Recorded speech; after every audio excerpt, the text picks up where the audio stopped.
Good morning.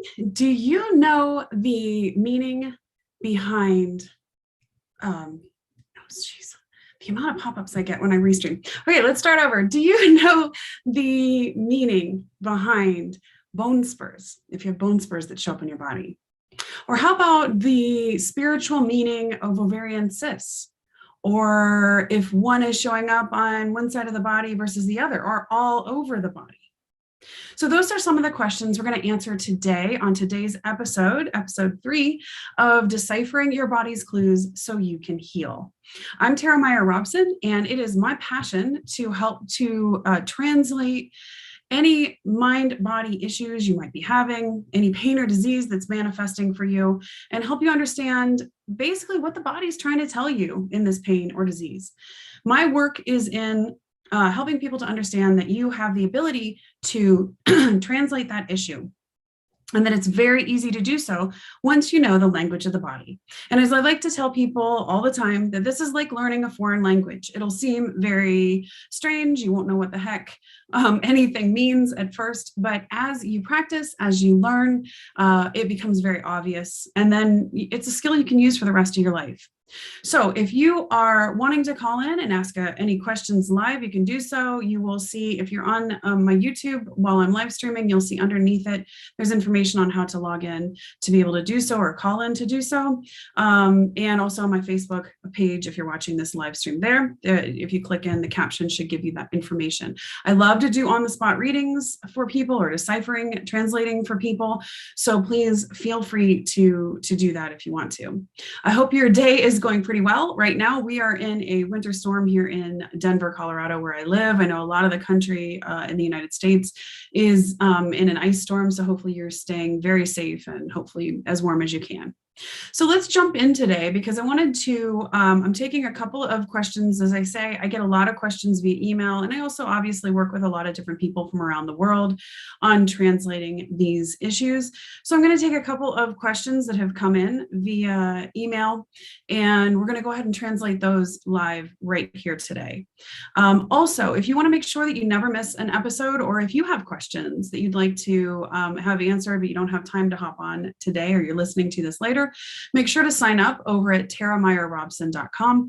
And if you do that, you actually get a free 7-day radical self-love challenge that I'm very proud of, that helps really jumpstart the healing process, because at the end of the day, almost really everyone that I see, there is some level of difficulty with self-love that is at the heart of a lot of the physical issues that we do manifest. So that can just give you sort of a radical self-love where you feel complete confidence in yourself and in your ability actually to heal not only your physical body, but your mind and your life, to start shifting into better patterns in general in your life.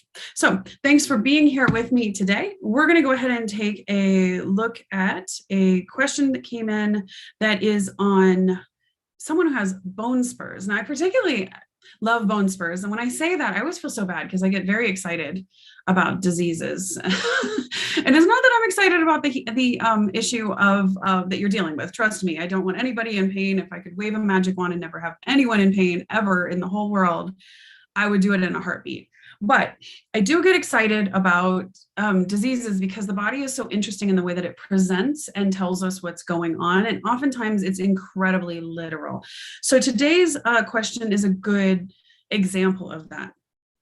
So this is, well, I'm not going to say who it is. And again, if you do want to call in and ask a question, because these are health issues, you're welcome to call in anonymously. That's completely fine with me. I don't need to know your name to be able to help you with what you're dealing with. Okay. She says, "Hey, Tara, I have bone spurs in my right hip, and I also have bone spurs in my right foot. In addition, I've got knee pain on the outside of my right knee.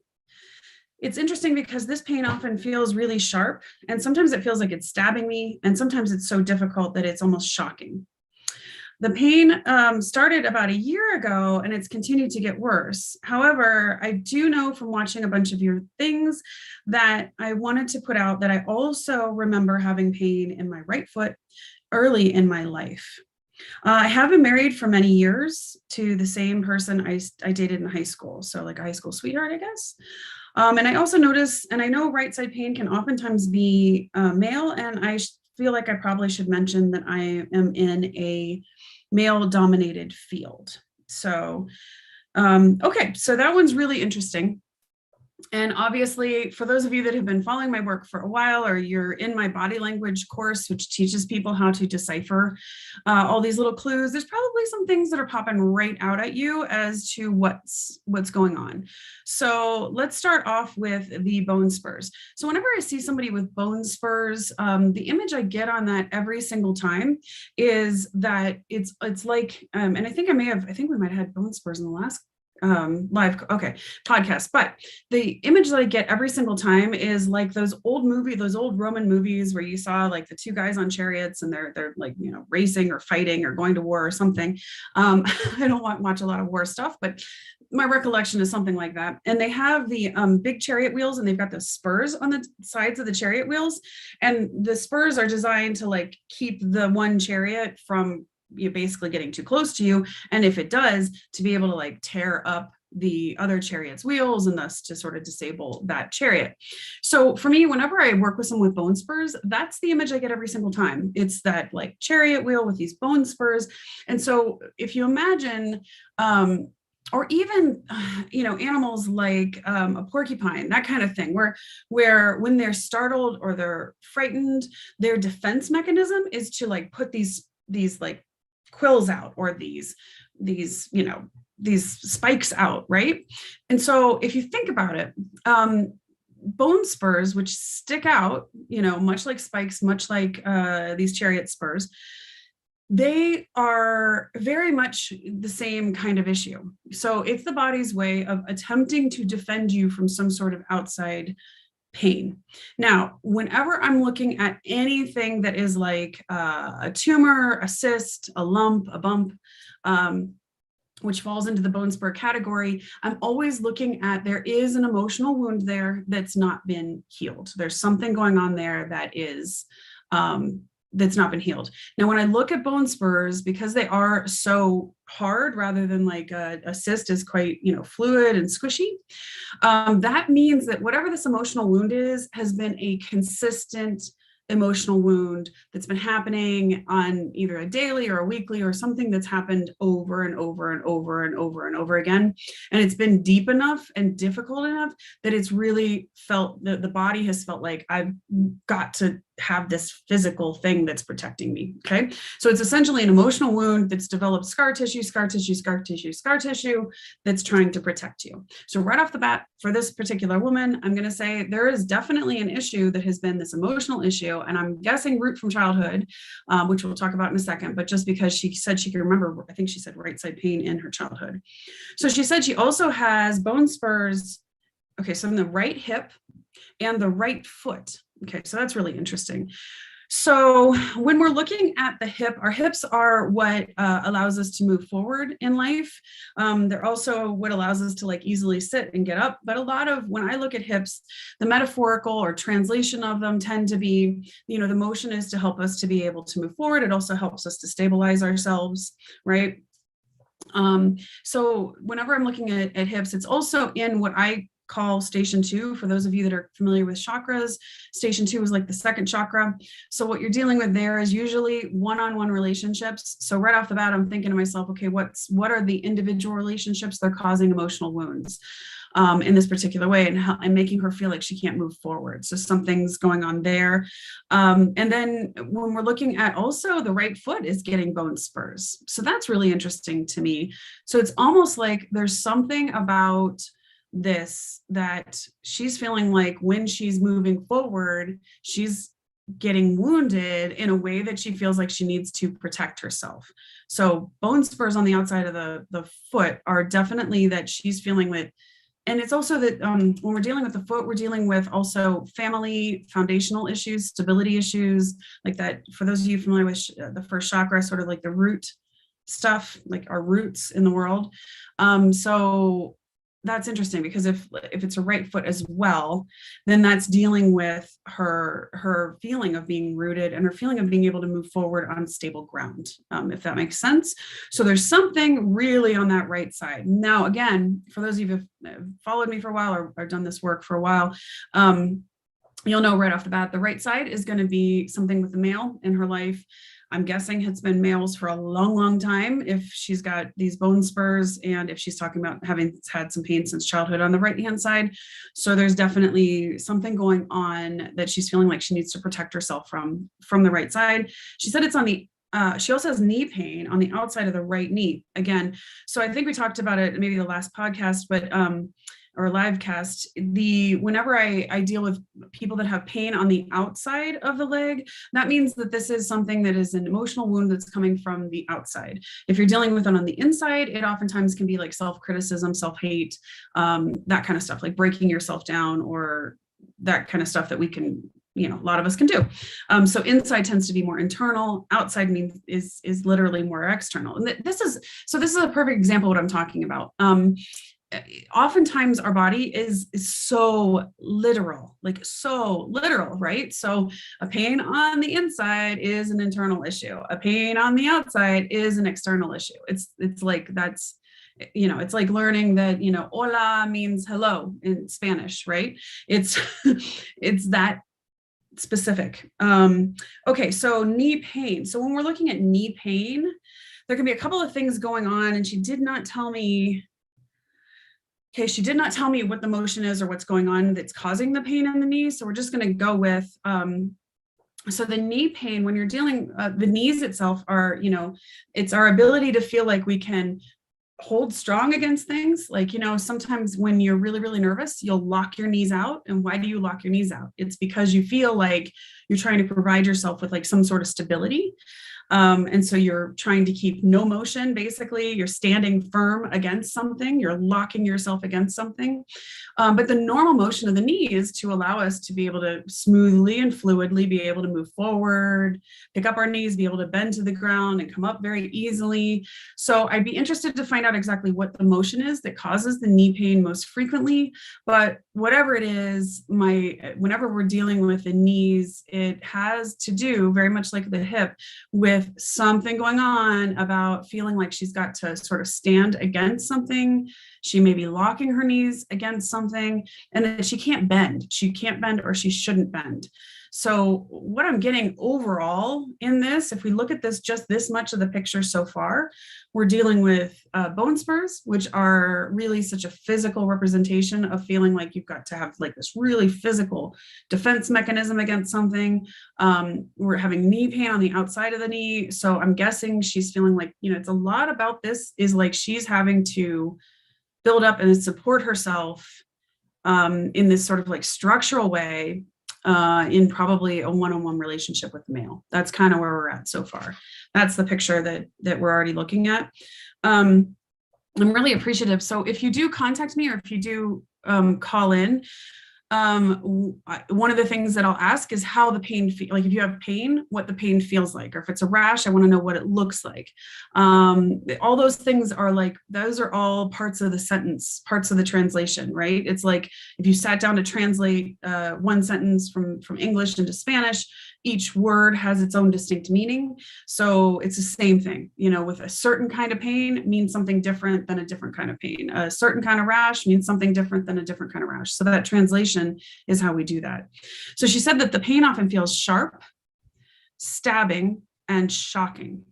So right off the bat, for those of you that maybe are a little bit intuitive or empathic, what do you think of when you think of sharp, stabbing? Right? So let's just take those two right off the bat. So for me, whenever I'm dealing with someone with a stabbing pain, I get the same image every single time. It just pops into my brain. And it is that old Psycho a scene where the crazy person, and I've only watched this a long time ago, the crazy person was like stabbing the poor girl in the shower, and it's like that sound. So whenever I hear sharp and stabbing, I'm immediately thinking, okay, she's feeling attacked, right? It's that stabbing attack feeling. So that kind of pain in particular, if you're dealing with sharp or stabbing pain, start to ask yourself, where am I feeling attacked? Who am I feeling attacked by? And this is where that translation could be very different, because if it was internal, if it was a inside the leg type of thing, then I'd be saying, well, how is she attacking herself? But because it's an outside the leg thing, that's where our translation comes in. Okay, So now we ask, who's attacking her? What's she feeling attacked by? And is there a male in her life that's been making her feel very attacked and stabbed? So that's the question I'd want you to ask yourself if you're dealing with that. She also says that the pain is sometimes shocking.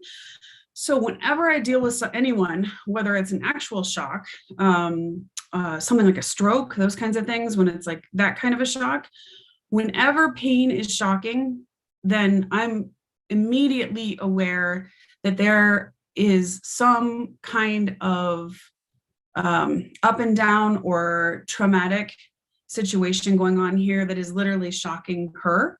So she's having this shocking pain. It can be that her body is trying to basically really shock her into awareness that she needs to leave a bad situation with a male in her life. That can be part of the message, or it can be that she's just constantly being shocked. I had a guy that I worked with a few years ago, and he was getting like a shocking stabbing pain down his one leg, his left leg. And what was going on is that his wife, at the time, was up and down, like he never knew what he was walking into. She could be super happy or absolutely completely crazy and really coming at him in a very aggressive way. And he was a very kind and sort of gentle person. So this seesaw of emotions, and just this never knowing what was going to happen was literally shocking. So that's one of the things that could be going on here. So when I'm looking at this, that's what I'm looking at. Like, is her body trying to shock her into awareness that she needs to leave a bad situation, which this guy I worked with, that was part of it. And possibly also is she also being shocked by behavior that's like seesaw behavior, or a lot of like in your face or abusive behavior. Like, all those things could be coming up here. Okay. Now she says the pain started about a year ago. So right off the bat, I'm going to be asking to myself, whenever I see like pain at this level and it started about a year ago, I'm going to look back about 6 months prior. Was there a traumatic event that happened about 6 months prior with a male in her life that shocked her, that made her feel attacked, that made her feel stabbed? And that's what you're looking at when you're looking at about a year. If it's been like a year since it started, you're going to want to look about 6 months prior is my experience. It's about 6 months prior is when you're going to be looking for whatever this possibly is. However, she says she remembers also having pain in her right foot from early in life. Okay, so this connects it for me. When she's telling me that this is showing up now in her life, and she remembers having pain in her right foot as a child, I'm immediately wondering, what was the situation with the males in her life when she was a kid, her dad, maybe brothers, somebody that would have been very important in her life when she was a child? What was that relationship, and what happened? Because she must have been feeling like things were unstable. I don't know if she had just like a very difficult father, or very like an emotionally abusive father, or physically abusive father, but I see that a lot. And the fact that she had pain in the foot again indicates that root stuff. So we're dealing with something going on in the family. So we know now this has roots in childhood, but there's something going on now in the last year and a half in her life that's bringing up that similar energy. Okay, of not being able to move forward, not being supported, not being on a solid foundation, not being safe. That's what we're looking at. So we know there's roots in childhood. So right off the bat, for this particular woman, I'm going to write her back because this was an email I got. But for this particular woman, I would immediately say that we're needing to basically heal two roots. One is the current day thing that's happening in the last year and a half. And the other thing is we got to figure out what happened, what beliefs were taken on when she was a child, and what's triggering that now, what's happening now. Then she tells me also she's been married for many years to like her high school sweetheart. So my guess right off the bat, if this is only in like the last year and a half, either something radically changed with her current husband, I don't know, he could have something could have happened, radically changed in the last year and a half, or it could be either something coming from her dad, maybe something radically changed with her dad, or her, like, I don't know if she has a brother, but something like that, or it could be something like a son. that would have happened in the last year and a half. So I'd be looking immediately at those like things, something like that. She said she works in a male dominated field. So, yeah, so she's got that as well. So on top of that, I'd be wanting to look at a probably boss situation where she's either being held back, she's not getting promoted, she's got a boss that maybe is abusive and making her feel attacked. Maybe there was a change in, her boss in the last year and a half that would have shocked her, and maybe like everything changed in the last year and a half. In fact, my gut instinct would be that's probably where this is from, because if she's been married for that many years and this is just coming up in the last year and a half, perhaps it's probably something around that. So hopefully this was helpful. This is sort of how I will take apart anything that you are dealing with. And then, so let's move on and let's do one more in the time that we have. So I'm gonna take a quick drink. Okay. Hey, Tara, I have a quick question for you. I've had ovarian cysts since I was 15 or 16 years old. I'm not sure what side they tend to be on, but I do get more pain on my left side. Sometimes it seems okay, and sometimes it's very painful. Any insight as to what this could be at the root of this? Yes. So this particular one is one I get a lot. Ovarian cysts are really common. I actually had them when I was 16. In fact, I didn't know I had them, and one burst. My blood pressure went down to half of what it should have been, and I ended up. My parents had to call an ambulance because I was so out of it. It was not a fun experience. I will say that. I still remember being rolled in on the ambulance, and they were trying to keep me awake, and I kept passing out because the pain is really intense. Anybody out there had an ovarian cyst that burst? Because it's no good. It's really bad. Then I kept passing out, and I still remember like that. You see that on like medical shows or whatever. I don't really watch a lot of those because I can't take them, but in my past life, when I would watch them, you would see like the lights going past the person's eyes as they're going in. That's one of the things I really remember about that experience, is just watching the lights and thinking, oh my God, this is surreal. What is happening to me? At any rate, so I'm very well versed in ovarian cysts, unfortunately. So yeah, they can be very, very painful. So when we're looking at ovarian cysts, we're looking at what I call station 2. Now, station 2 is, for those of you that are familiar, that's your second chakra. So the sacral chakra. So it tends to be, your ability to create, whether it's creating life, whether it is creating things you want, creating a business, birthing a book, anything that you'd be looking at that's sort of that creative process of like literally giving birth. So our ovaries, what we need to look at with the ovaries are what are the function of the ovaries? Because that's going to tell us like, why are they malfunctioning now? What's going on? What's the body trying to tell her? So of course, the function of the ovaries is to have eggs, and those eggs are, I like to metaphorically look at the eggs like ideas that come to us, or, good things that are coming to us, so to speak, metaphorically. And so, of course, the ovaries are supposed to release the egg, and then the egg's supposed to go down there. And if you're looking to have a baby, hopefully it gets fertilized and so forth. So that's basically the process in non-medical terms. And so when we're looking at the ovaries, right, we're looking at, it's sort of like, if you think of it metaphorically, it's like a seat of where all the potential lies, right? Because the egg unfertilized is just potential. It's just there, right? So now I'm wondering, whenever I look at somebody who has ovarian issues, I'm looking at what is going on with their creative potential and their creative projects and things they want to create that are feeling like they are not being actualized. When we deal with a cyst on an ovary, that's blocked energy. Whenever I deal with a cyst, it's always blocked energy, always. Now, the good thing with a cyst is because it's a cyst and not like a tumor, which is much more hard, thick. Cysts are fluid filled, so they're more amorphous. They're not quite as blocked, I guess, or not quite as wounded. Usually, with a tumor, I'm looking at a really deep emotional wound, oftentimes a betrayal of some sort, or really like deep thing. With a ovarian cyst, we're just looking at like blocked, in this particular case, blocked creative energy. Okay.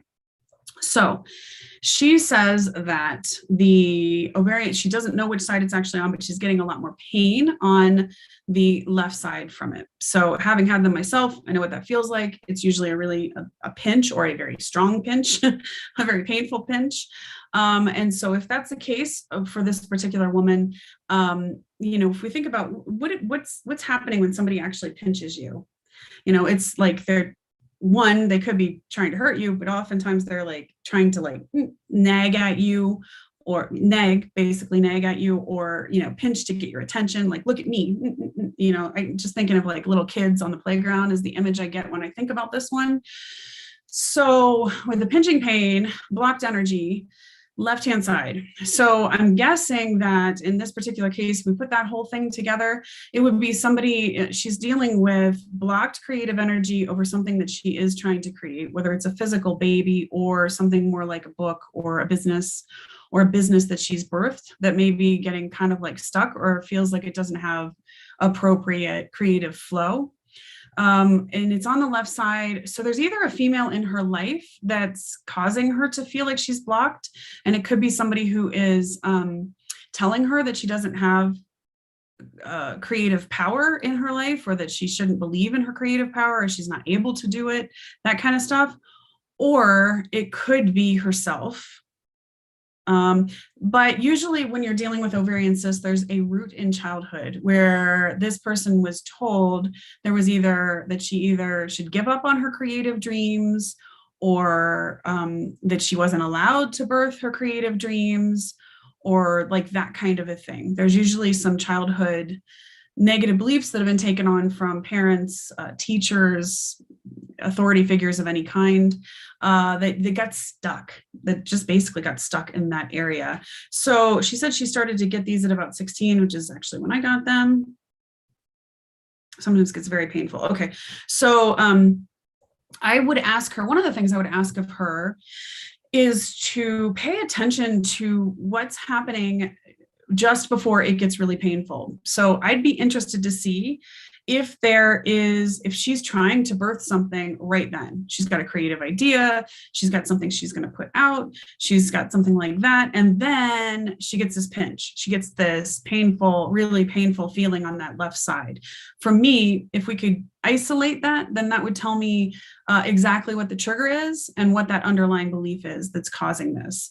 And so for her, one of the things I would want for her to do is to really try to meditate or focus on imagining that there's just really easy flow of creative energy that's moving through her body and sort of out through her ovaries, like seeing those things, essentially those like metaphorical eggs, those ideas, sort of birth, like flow out, and they're totally fine. That can really help to start to change it. But in this particular case, I'd really want to get to the root of where she was told that she wasn't allowed to birth appropriately. That's what we're looking at usually with ovarian cysts. So I hope that this has been super helpful. If you have any questions, or if you want to go deeper on this, if you have issues that are going on with you and you want to know the exact translation of what's happening in your mind, your body, and how to fix it in your life as well, then please join in. I'm so proud of my body language course. It's called Body Language, Deciphering Your Body's Clues So You Can Heal. And if you jump in there, you'll actually get one-on-one support from me, which we do 2 times a month of open office hours where you can actually have 20 to 30 minutes with me where I coach you, and I'll give you not only the exact translation of what's going on in your mind, body, and life, but also I'll be able to give you a really bespoke action plan that will allow you to start the healing process. You get all the tools you need to be on that healing journey. You're going to learn exactly how to translate literally anything going on in your mind, body, or life completely. You're going to learn a skill you can use for the rest of your life. You're going to have opportunities, 2 calls a month with me of live calls, where again, you get another opportunity to ask anything that you need. And I also go deeper on all of these topics and give just a ton of support around that. As I said, I'm really, really proud of this work. I've seen unbelievable and like almost miraculous change in people that are in there. So if you're interested in really going deep, getting that final answer and not struggling anymore to figure out what the heck your body is trying to tell you with the pain and disease you're dealing dealing with, definitely make sure you hop in there. So you can find that at tarameyer-robson.com/body-language. I will have a better domain for that one of these days, but for now, that's where you can find it. And right now it's at its lowest possible price. The price is actually going up this week. So if you are even on the fence at all, just jump in there. I promise you, you will be amazed at what you learn about yourself and the amount of transformation that you can have in your healing process and in your life. Thank you so much for being here. Please remember to subscribe to my YouTube channel or to make sure that you go over to tarameyer-robson.com and go ahead and subscribe over there. That way you'll always know when I've got one of these podcasts going up. It's always going to be Thursday at 11 a.m. Mountain Standard Time. Until then, please have a wonderful, wonderful week. Stay in good health. Hopefully your life is filled with love, and I will see you again very, very soon.